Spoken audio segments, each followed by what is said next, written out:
ನಮಸ್ತೆ.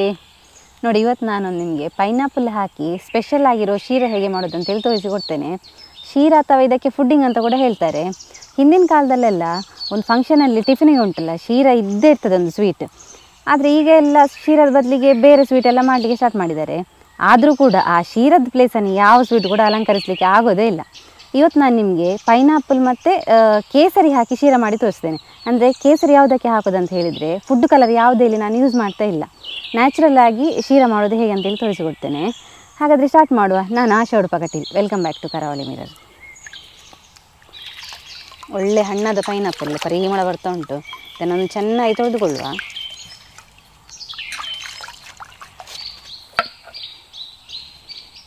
ಮತ್ತು ಇದರ ಸಿಪ್ಪೆ ಕೂಡ ತುಂಬ ಜಾಸ್ತಿಯಾಗಿ ತೆಗೆದುಕೊಳ್ಳೋದು ಬೇಡ. ಸ್ವಲ್ಪ ಸ್ವಲ್ಪ ಸಿಪ್ಪೆ ಹೋದರೆ ಸಾಕು. ಅಂದರೆ ಮುಳ್ಳೆಲ್ಲ ಸ್ವಲ್ಪ ಹೋದರೆ ಸಾಕು. ಹೀಗೆ ತೆಳ್ಳಗೆ ಸಿಪ್ಪೆ ತೆಗೆದು ನೋಡಿ, ಹೀಗೆ ಮುಳ್ಳು ಉಳ್ಕೊಳ್ತದೆ.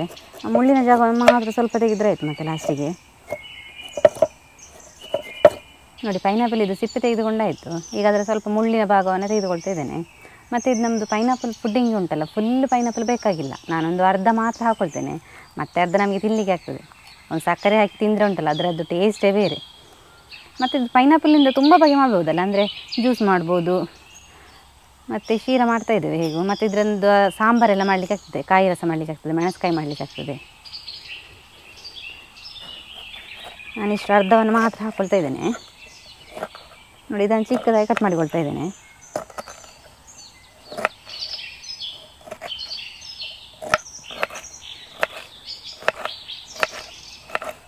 ಇದು ಪೈನಾಪಲ್ ತಲೆಯ ಭಾಗ. ಇದರಿಂದ ಒಂದು ಟಿಪ್ಸ್ ಉಂಟು. ಏನಂತ ಹೇಳಿದರೆ, ಇದನ್ನು ನಾವು ಭೂಮಿಯಲ್ಲಿ ನಟ್ಟರೆ ಇದು ಮತ್ತೆ ಪೈನಾಪಲ್ ಇದರಿಂದಲೇ ಆಗ್ತದೆ. ಅಂದರೆ ಈ ಪೈನಾಪಲ್ ಹೇಗೆ ಆಗೋದಂತ ಹೇಳಿದರೆ, ಇದು ಅದರ ತಲೆ ಭಾಗ ಅಲ್ಲ, ಇದರ ಮಧ್ಯದಲ್ಲಿ ಮತ್ತೆ ಪೈನಾಪಲ್ ಇದ್ದು ಬೀಜ ಬಿಟ್ಕೊಂಡು ಮತ್ತೆ ಪೈನಾಪಲ್ ಆಗಿ ಅದರ ಮೇಲೆ ಮತ್ತೆ ಇದೇ ಥರ ಪೋರ್ಷನ್ ಬೆಳೀತದೆ. ಹಾಗೆ ಇದರದ್ದು ಗ್ರೋತ್ ಆಗೋದಲ್ವ. ಹಾಗೆ ಇದನ್ನು ಮತ್ತೆ ನಾವು ಭೂಮಿಯಲ್ಲಿ ನೆಟ್ಟರೆ ಇದು ಮತ್ತೆ ಜೀವ ಆಗ್ತದೆ. ಮೊದಲಿಗೆ ಒಂದು 2 ಚಮಚದಷ್ಟು ತುಪ್ಪ ಹಾಕ್ಕೊಳ್ತಾ ಇದ್ದೇನೆ. ಅದಕ್ಕೆ ದ್ರಾಕ್ಷಿ ಮತ್ತು ಬೀಜ ಹಾಕ್ಕೊಳ್ತಾ ಇದ್ದೇನೆ. ನೋಡಿ, ಸ್ವಲ್ಪ ಬ್ರೌನ್ ಕಲರ್ ಆಗೋ ತನಕ ಹುರ್ಕೊಳ್ಬೇಕು.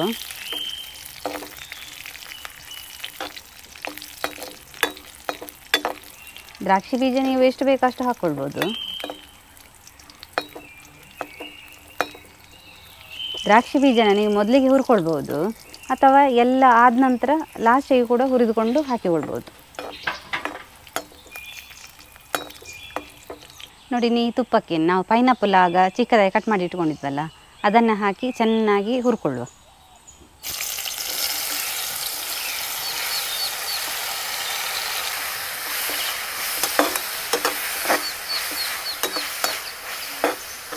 ಚೆನ್ನಾಗಿ ಬೇಯಬೇಕು. ಒಂದು 3 to 4 ಮಿನಿಟ್ಸ್ ಬೆಂದರೆ ಸಾಕು.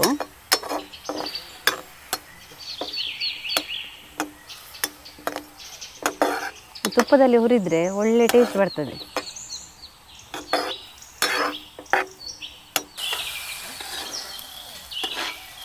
ಈಗ ನಾವು ಮತ್ತೆ ಇದೇ ಬಾಣಲಿಗೆ ಒಂದು 3 ಚಮಚದಷ್ಟು ತುಪ್ಪ ಹಾಕಿಕೊಳ್ಳುವ.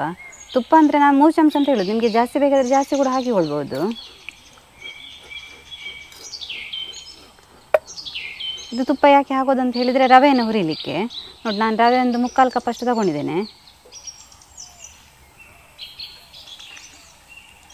ಇದು ಸ್ವಲ್ಪ ಹುರಿದರೆ ಸಾಕು, ತುಂಬ ಬ್ರೌನ್ ಆಗೋದೆ ಅಂತ ಬೇಡ.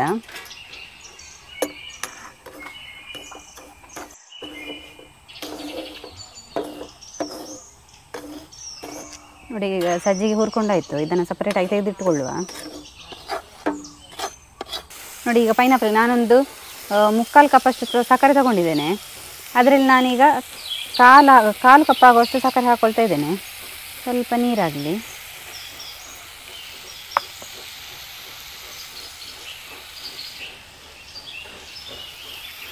ಇದಕ್ಕೊಂದು 2.5 ಲೋಟದಷ್ಟು ನೀರು ಹಾಕ್ಕೊಳ್ತಾ ಇದ್ದೇನೆ.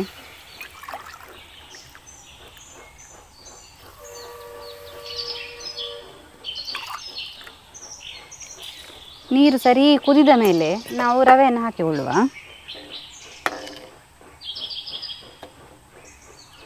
ಇದು ಒಂದು 5 ನಿಮಿಷದಷ್ಟು ಕಾಲ ಬೇಯಲಿ ಚೆನ್ನಾಗಿ. ನೋಡಿ, ಇಲ್ಲಿ ನಾನು ಇಡೀ ಏಲಕ್ಕಿಯನ್ನು ತಗೊಂಡಿದ್ದೇನೆ. ಈ ಏಲಕ್ಕಿಯನ್ನು ಚೆನ್ನಾಗಿ ಕುಟ್ಟಿ ಪುಡಿ ಮಾಡಿಕೊಳ್ಳುವ. ಏಲಕ್ಕಿ ಹಾಕಿದರೆ ಅದರದ್ದು ಪರಿಮಳನೇ ಬೇರೆ. ಅಂದರೆ ಅದು ನಾವು ಟ್ರೆಡಿಷನಲ್ ಫುಡ್ಡಲ್ಲಿ, ಅಂದರೆ ನಾವು ಟ್ರೆಡಿಷನಲ್ ಸ್ವೀಟಲ್ಲಿ ಹೆಚ್ಚಾಗಿ ಏಲಕ್ಕಿಯನ್ನು ಹಾಕ್ತೇವೆ. ನೋಡಿ ಇದು ಒಳ್ಳೆ ಕುದಿ ಬರ್ತಾ ಉಂಟು. ನಾವು ಅನಾನಸ್ ಉಂಟಲ್ಲ ಜಾಸ್ತಿ ಹಣ್ಣಾದ ತೊಗೊಂಡ್ರೆ ಒಳ್ಳೆಯದಾಗ್ತದೆ, ಅಂದರೆ ಅದು ಸ್ಮೂತ್ ಆದಷ್ಟು ಒಳ್ಳೆಯದು. ನಾವು ಕಾಯಿ ಅನಾನಸ್ ಅಂತ ತಗೊಂಡ್ರೆ ಸ್ವಲ್ಪ ಗಟ್ಟಿ ಗಟ್ಟಿ ಇರ್ತದಲ್ಲ, ಗಟ್ಟಿ ಗಟ್ಟಿ ಇದ್ದಾಗ ಅಷ್ಟು ಟೇಸ್ಟ್ ಬರಲ್ಲ. ಮತ್ತು ಇಲ್ಲಿ ನಾನು ಸಕ್ಕರೆ ಕೂಡ ಅಷ್ಟೇ ತುಂಬ ಹಾಕಿಕೊಳ್ಳೋದಿಲ್ಲ, ಸಕ್ಕರೆ ಸ್ವಲ್ಪ ಕಡಿಮೆನೇ ಹಾಕ್ಕೊಳ್ತೇನೆ. ಯಾಕಂತ ಹೇಳಿದರೆ ಅನಾನಸ್ ಇದು ಸ್ವೀಟ್ನೆಸ್ ಇರ್ತದಲ್ಲ, ಅದು ಸ್ವೀಟ್ ಮತ್ತು ಇದು ನಾವು ಸಕ್ಕರೆ ಕೂಡ ಜಾಸ್ತಿ ಆದರೆ ಅದು ತುಂಬ ಸ್ವೀಟ್ ಆಗ್ತದೆ. ಅದಕ್ಕೋಸ್ಕರ ನಾನಿಲ್ಲಿ ಕಡಿಮೆನೇ ಸಕ್ಕರೆ ಹಾಕ್ಕೊಳ್ತಾ ಇದ್ದೇನೆ. ನಾನಿವತ್ತು ತಗೊಂಡ ಪೈನಾಪಲ್ ಉಂಟಲ್ಲ ಅದು ಒಳ್ಳೆ ಹಣ್ಣಾಗಿತ್ತು. ಹಾಗೆ ಅದು ಉಂಟಲ್ಲ ಸ್ಮೂತಾಗಿ ಸ್ವಲ್ಪ ಮುದ್ದೆ ಮುದ್ದೆಯಾಗಿ ಕಟ್ ಮಾಡುವಾಗ ನಿಮಗೆ ಸಿಕ್ಕಿತ್ತು, ನೀವು ನೋಡಿದ್ರಲ್ಲ ಕಟ್ ಮಾಡುವಾಗ ಮುದ್ದೆ ಮುದ್ದೆಯಾಗಿ ಸಿಕ್ತು. ಅಂದರೆ ಒಳ್ಳೆ ಹಣ್ಣಾದ ಪೈನಾಪಲನ್ನು ನಾನು ತಗೊಂಡಿದ್ದು. ನೋಡಿ ಇದು ಕುದಿ ಬಂತು. ನಾನೀಗ ಹುರಿದುಕೊಂಡ ರವೆಯನ್ನು ಇದಕ್ಕೆ ಹಾಕಿಕೊಳ್ತಾ ಇದ್ದೇನೆ.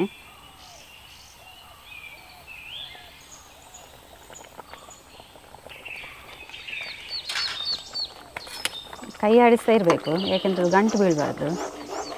ಇಲ್ಲಿ ನೋಡಿ ಅರ್ಧ ಕಪ್ ನೀರು ಹಾಕ್ಕೊಂಡೆ. ಮತ್ತೆ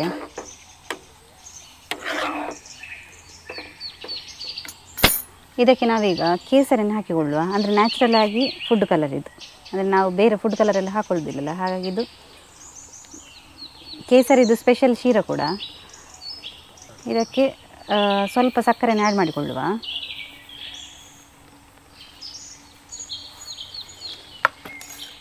ತುಪ್ಪ ಕೂಡ ಹಾಕ್ಕೊಳ್ತೇನೆ, ಅಂದರೆ ಶೀರಕ್ಕೆ ನಾವು ಎಷ್ಟು ತುಪ್ಪ ಹಾಕ್ಕೊಳ್ತೇವೆ ಅಷ್ಟು ಒಳ್ಳೆ ಟೇಸ್ಟ್ ಬರ್ತದೆ.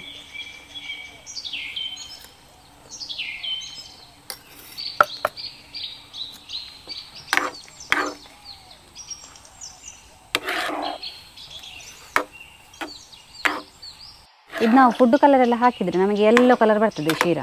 ನಾನಿಲ್ಲಿ ಫುಡ್ ಕಲರ್ ಯಾವುದೇ ಹಾಕೋದಿಲ್ಲಲ್ಲ, ಹಾಗೆ ಇದು ನ್ಯಾಚುರಲ್ ಕಲರ್.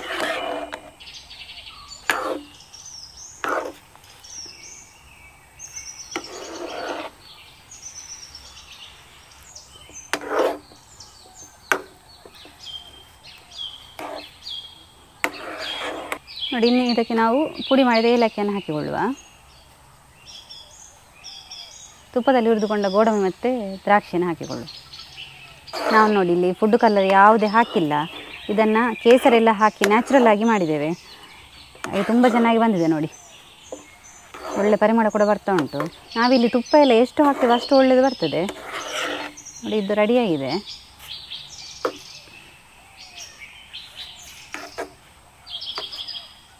ಪೈನಾಪಲ್ ಎಲ್ಲ ಹಾಕಿದ್ದರಿಂದ ಹೀಗೆ ನಮಗೆ ಮಧ್ಯ ಮಧ್ಯದಲ್ಲಿ ನಮಗೆ ಕಾಣಲಿಕ್ಕೆ ಸಿಗ್ತದೆ. ತಿನ್ನುವಾಗ ಕೂಡ ಒಳ್ಳೆ ಟೇಸ್ಟ್ ಬರ್ತದೆ ನಮಗೆ.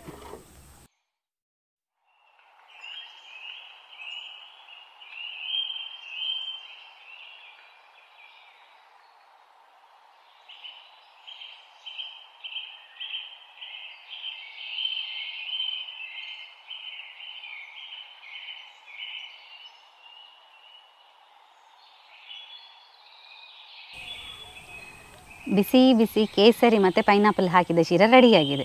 ನೋಡಿ ಚೆನ್ನಾಗಿ ಬಂದಿದೆ, ತುಂಬ ಸುಲಭ ಮಾಡಲಿಕ್ಕೆ. ನೀವು ಕೂಡ ಇದನ್ನು ತಪ್ಪದೆ ಟ್ರೈ ಮಾಡಿ. ಹಾಗೆ ಹೇಗೆ ಬಂದಿದೆ ಅಂತ ಹೇಳಿ ನಮಗೆ ಕಮೆಂಟ್ ಮೂಲಕ ತಿಳಿಸಿ. ಯಾರಾದರೂ ನಮ್ಮ ಚಾನಲ್ನ ಹೊಸೊಬ್ಬರು ನೋಡ್ತಾ ಇದ್ದರೆ ಸಬ್ಸ್ಕ್ರೈಬ್ ಮಾಡೋದನ್ನು ಮಾತ್ರ ಮರಿಬೇಡಿ. ಹೀಗೆ ನಮ್ಮ ಚಾನಲ್ನ ಸಬ್ಸ್ಕ್ರೈಬ್ ಆಗಿ ಸಪೋರ್ಟ್ ಮಾಡಿ ಫಾಲೋ ಮಾಡ್ತಾಯಿರಿ. Thank you.